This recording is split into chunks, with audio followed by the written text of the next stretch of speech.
हम ज्योमेट्री के line angles के बारे में बताए, लाइंस के बारे में बताए थे। किसके बारे में बताए थे? लाइंस के बारे में।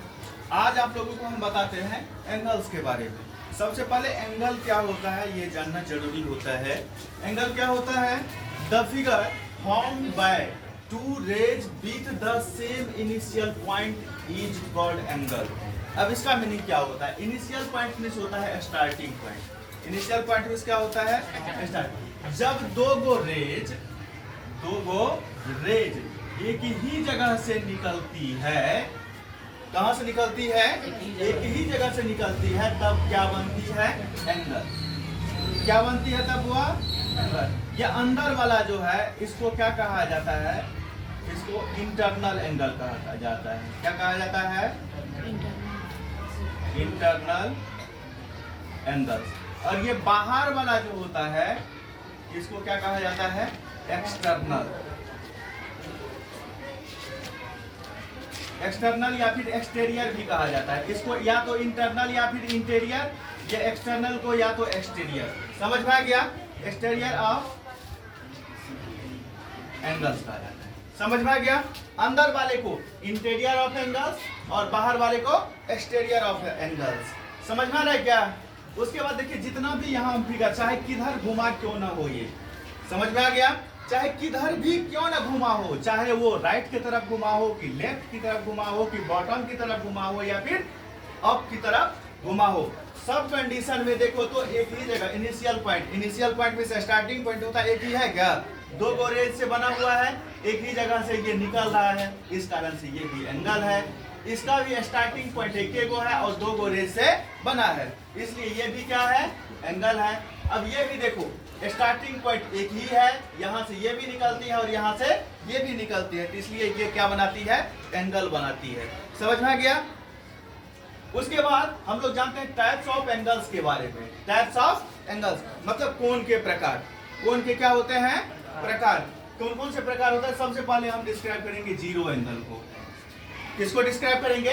जीरो एंगल को हिंदी में शून्य कोण कहा जाता है। शून्य मतलब कुछ नहीं। शून्य में क्या होता है? कुछ नहीं। ऐसा एंगल जिसका वैल्यू क्या होता है? 0 डिग्री होता है, उसको हम लोग क्या कहते हैं? शून्य एंगल कहते हैं। जैसे एग्जांपल के लिए an angle which major is 0 degree is called zero angle. एक ऐसा एंगल जिसका वैल्यू क्या होता है? 0 डिग्री होता है, उसको कौन सा एंगल हम लोग कहते हैं? जीरो एंगल कहते हैं। जैसे कि मान लीजिए ये यहाँ पर एक पॉइंट्स है, ये कहता है कि ए से लेकर के ओ से लेकर के फिर ए, इसके बीच में कोई गैपिंग है क्या? कोई गैपिंग है? कोई गैपिंग नहीं है। कोई गैपिंग नहीं है तो इसका वैल्यू कितना हो जाएगा? 0 डिग्री हो जाएगा। इसका वैल्यू कितना हो जाएगा? 0 डिग्री। उसके बाद एक्यूट एंगल होता है। एक्यूट एंगल को क्या कहा जाता है? न्यून कोण कहा जाता है। एक्यूट एंगल को क्या कहा जाता है? न्यून कोण। An angle which major is more then 0 degree but less than 90 degree is called an acute angle. एक ऐसा एंगल जिसका वैल्यू 0 डिग्री से ज्यादा होता है और 90 डिग्री से क्या होता है? कम होता है, उसको कौन सा एंगल कहते हैं हम लोग? एक्यूट एंगल कहते हैं। जैसे कि एग्जांपल के लिए ये देख लीजिए, ये 1 डिग्री से शुरू हो जाती है और 89 डिग्री तक क्या होती है? जितने भी एंगल है वो सारे के सारे क्या है? एक्यूट एंगल है। कहां से लेकर के? 1 डिग्री से लेकर के और 89 डिग्री तक के जितने भी एंगल है उसको कौन सा एंगल कहते हैं? एक्यूट एंगल कहते हैं। जैसे कि 1 डिग्री, 5 डिग्री।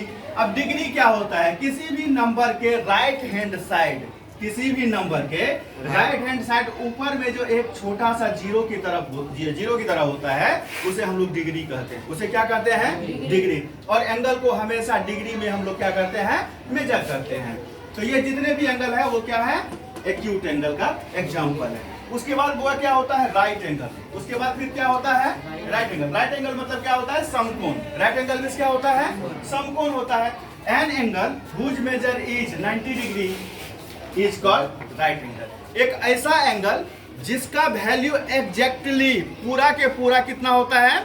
90 डिग्री होता है, उसे हम लोग क्या कहते हैं? राइट एंगल कहते हैं। उसे क्या कहते हैं? और राइट एंगल जो बनता है एक को वर्टिकल रेज से बनता है और एक को हॉरिजॉन्टल रेज से बनता है। किससे बनता है? एक को वर्टिकल रेज से। वर्टिकल मतलब होता है सीधी खड़ी होती है, और ये बड़ी रेखा जो होती है जिसको हॉरिजॉन्टल लाइन कहते हैं, ये बिल्कुल ही पड़ी हुई रहती है, नीचे सीधी रहती है। इसके बीच का जो ये एंगल बनता है उसको हम लोग कौन सा एंगल कहते हैं? Right angle. और इसका वैल्यू कितना होता है? 90 डिग्री होता है। हमेशा यहाँ पर राइट एंगल जो भी होगा ना, वहां पर रेक्ट एंगल की तरह यहाँ पर एंगल में बना होगा। समझ में आ गया? उसके बाद ऑब्ट्यूस एंगल होता है। ऑब्ट्यूस एंगल को हिंदी में हम लोग क्या कहते हैं? अधिक कोण कहते हैं। ऑब्ट्यूस एंगल को हम लोग हिंदी में क्या कहते हैं? अधिक कोण। An angle whose measure is more than 90 degree but less than 180 degree is called obtuse angle. समझ में आ गया? एक ऐसा एंगल जो 90 डिग्री से ज्यादा होता है और 180 डिग्री से क्या होता है? कम होता है, उसको कौन सा एंगल कहते हैं? उसको कौन सा एंगल कहते हैं? ऑब्ट्यूस एंगल कहते हैं। अब देखिए 91 डिग्री से लेकर के 179 डिग्री तक का जितना भी एंगल है वो सारे के सारे क्या हो जाएंगे? ऑब्ट्यूस एंगल हो जाएंगे। समझ में आ गया? और ऑब्ट्यूस एंगल देखिए, ये एक्यूट एंगल जो होगा वो थोड़ा सा सुटका हुआ रहेगा। वो क्या रहेगा? सुटका हुआ रहेगा। और राइट एंगल जो होगा बिल्कुल एक खड़ी लाइन और एक क्या होगी? पड़ी लाइन होगी। और जितने भी क्या होगा? ऑब्ट्यूस एंगल होगा वो 90 डिग्री से थोड़ा सा क्या होगा? फैला हुआ रहेगा। 90 डिग्री से थोड़ा सा क्या रहेगा? फैला हुआ रहेगा। तो उसे कौन सा एंगल कह देंगे हम? ऑब्ट्यूस एंगल कह देंगे। उसके बाद स्ट्रेट एंगल होता है। स्ट्रेट एंगल को वैसे सीधा कोण कहा जाता है या फिर सीधी कोण कह सकते हैं। ऐसा an angle whose measure is 180 degree is called an obtuse angle. Is called an obtuse angle. एक ऐसा एंगल जिसका वैल्यू एग्जैक्टली 180 डिग्री होता है उसे कौन सा एंगल हम लोग कहते हैं? स्ट्रेट एंगल कहते हैं। अब स्ट्रेट एंगल होता कैसे है? स्ट्रेट एंगल क्या होता है?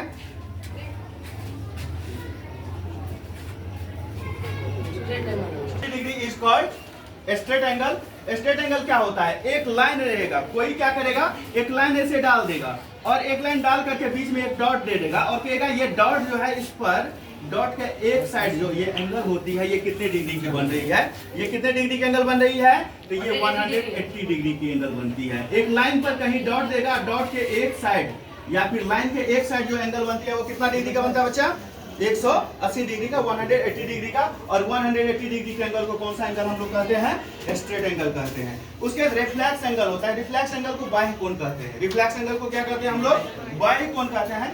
बाह्य कोण क्या होता है? बाहर वाला। मतलब यह ऑब्ट्यूस एंगल से भी क्या होता है?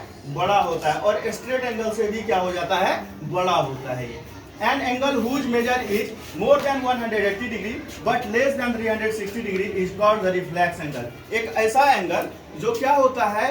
180 डिग्री से बड़ा होता है और 360 डिग्री से क्या होता है? वो छोटा होता है। तो उसे कौन सा एंगल कहते हैं? रिफ्लेक्स एंगल कहते हैं। कौन सा एंगल कहते हैं? जैसे कि 181 डिग्री से लेकर के 181 डिग्री से लेकर के और 359 डिग्री तक का जितना भी एंगल होगा उसको हम लोग क्या कौन सा एंगल कहेंगे? रिफ्लेक्स एंगल कहेंगे। उसे कौन सा एंगल कहेंगे बुआ? Reflex angle.